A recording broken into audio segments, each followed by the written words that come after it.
What's up guys, welcome to Film and TV Reviews. Today I'm reviewing Triple Frontier, a new Netflix film about a team of soldiers or marines, I don't know which it is, who decide to perform a heist on a cartel boss and steal all of his money.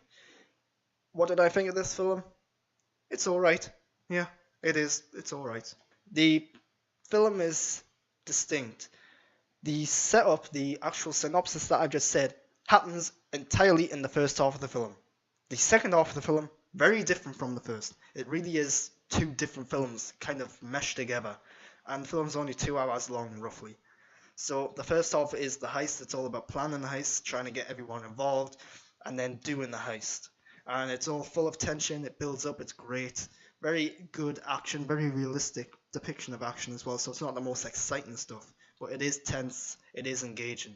Then the second half is all about the aftermath, trying to escape with the money. The problem is that the second half is very predictable, very standard. We've seen this film before at this point. The film is a little on the slow side. It works in its favour in the first half by building the tension and getting you hyped up and building up to the heist. But then in the second half, the pacing, because it's still going at that slow rate, and because it is more about survival and escape, it's just trodden along.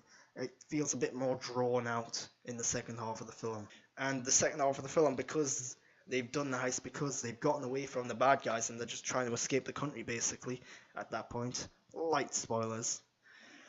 The second half does lack tension, it does lack conflict, and it's much more about the actual main characters and what's going on in their head, what their goal is in the second half. So to talk about the characters and the actors. The actors are good, really star-studded main actors in this group. The marketing would suggest that Ben Affleck's the main character.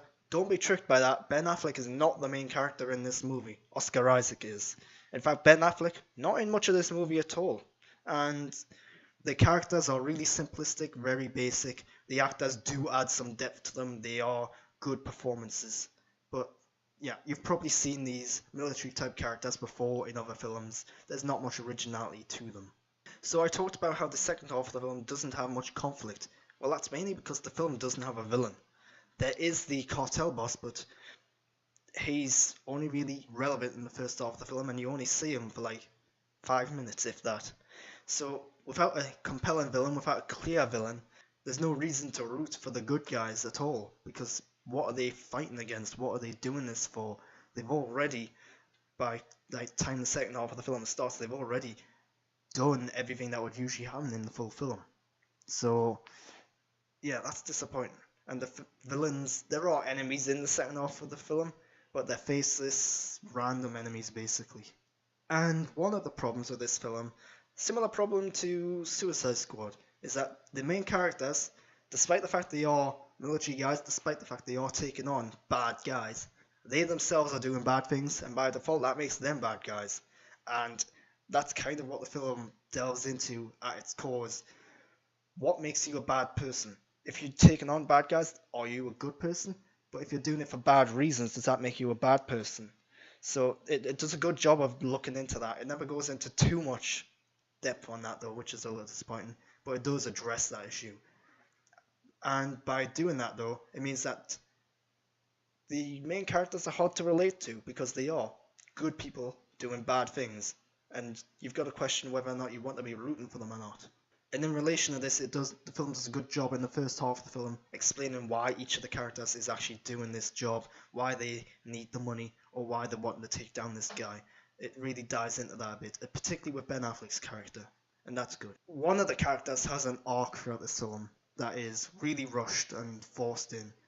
I'm not going to say who it is. I'm going to go into spoilers later on and I'll delve into that, but that is a problem, because this character literally goes from being at point A to point B, C, D, so on, so quickly, and their storyline's wrapped up well before the end of the film. So to talk about production, cinematography is brilliant. It seems to be shot on location. I don't know where that location is exactly, I can't remember, but it's very beautiful, great jungle scenery and open areas and mountains. Great cinematography, captures these really well. You really get a good sense that when they're doing the heist and when they're planning the heist, that this is a dangerous location. It is thick jungle, a lot of trees. There's rain pouring down, very atmospheric, very moody. It sets the tone really well. Again, I've talked about the film is a little on the slow side. It works in its favor in the first half, not so much in the second. There is decent action, like I said again. It's realistic though, so it's not meant to be the most exciting or intense stuff. And it is literally just guys going around pointing and shooting guns. But it's not bad. I wouldn't say this is an action film though. That's the warning. It's a thriller, maybe. Yeah, it's a thriller. But it's not action heavy. There's only really the one central action. No, the two action scenes in the film. One at the beginning and then the heist itself. And I suppose there's one towards the end as well. But the highlight of the film is the main heist itself, which isn't all that action-packed. So that's all I've got to say about Triple Frontier. It's a pretty decent, okay film. I think if you've got to spare 2 hours, give it a go. It's certainly not bad. There's a lot to like about it. The central cast is good. They're very familiar names and faces, so if you've seen any of them in TV or in film, you probably like them in here. The problems are there, particularly in the second half of the film when it does change basically genre and story. But yeah, I do recommend this film. It's fine. But that's all I've got to say about it without going into spoilers. I am going to go into spoilers soon, so if you haven't seen the film, maybe stop here, come back later. But before you leave, I'm Grant Burton. Follow me on Twitter and Instagram at @the_Grant Burton. Subscribe to my channel as well. I'd really appreciate that. Thumbs up, comments and feedback down below. Tell me what you think of Triple Frontier. But full spoilers now. So I've kind of been alluding to it a bit. Ben Affleck not the main character. Why is that? Because he dies about halfway through the film. Really unceremoniously, really by surprise. It's the biggest moment in the film for me. Because he is established as one of the main characters, but he's not the main character. He's certainly one of the more compelling characters, because he's the one character I would say that you actually get some information about his personal life, his family, and so on, and what his actual life is like outside of this. So you really do kind of root for him. You understand why he's doing this, and then all of a sudden, bang, he's dead. It's really surprising, and I think it's done primarily because they wanted to shock and surprise you rather than anything else. And what's really interesting is that throughout the film, it's constantly building up and suggesting that he might actually be the villain, because he is getting more and more desperate, particularly in the heist when it turns out there's way more money there than they were expecting. He's constantly wanting to get more and more of it, and he's really pushing the limits of the time that they've got to do it. And he's the one that set that limit as well. So the fact that he's so desperate and determined to get this money, it suggests a villainous turn that never happens because he dies before it can happen. So the characters go to a great extent to get this money. Not so much in the heist, but afterwards when they're literally dragging the money across mountaintops because their helicopter crashed. I'm not sure at what point I would just say, you know what, screw the money, let's get out of here. It was a lot of money, but let's face it, you don't need all of it, do you? So I thought it was a little ridiculous how they were so desperate for this money when realistically they didn't need all of it. But hey, it was a lot of money. You're never going to see that again, I suppose. So it was tempting, I suppose.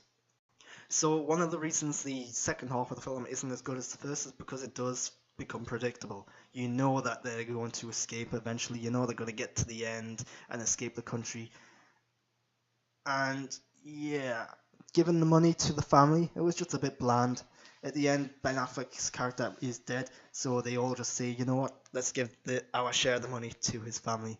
It's like, yeah, okay, I see what you're doing, but you could have come up with something a bit more interesting than the original. Maybe you could have had one of the characters just say, you know what, I'm keeping the money. Yeah. When Ben Affleck's character died, I was under the impression that for the rest of the film it was going to be one by one, they're going to be dying. That didn't happen. Ben Affleck is literally the only character in the film to die. And that's a surprise, especially since they're constantly hinting that these are going to be the bad guys by the end of the film. So to see that they didn't get their comeuppance, whether they deserved it or not is questionable. Just a little disappointing.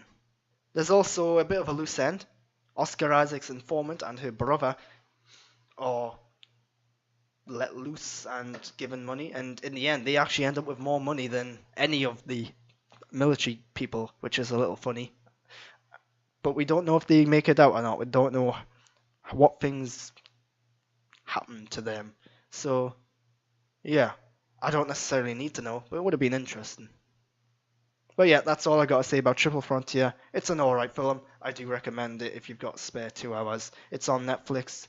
Give it a go. Subscribe to my channel, @the_Grant Burton, Twitter and Instagram. You know the stuff.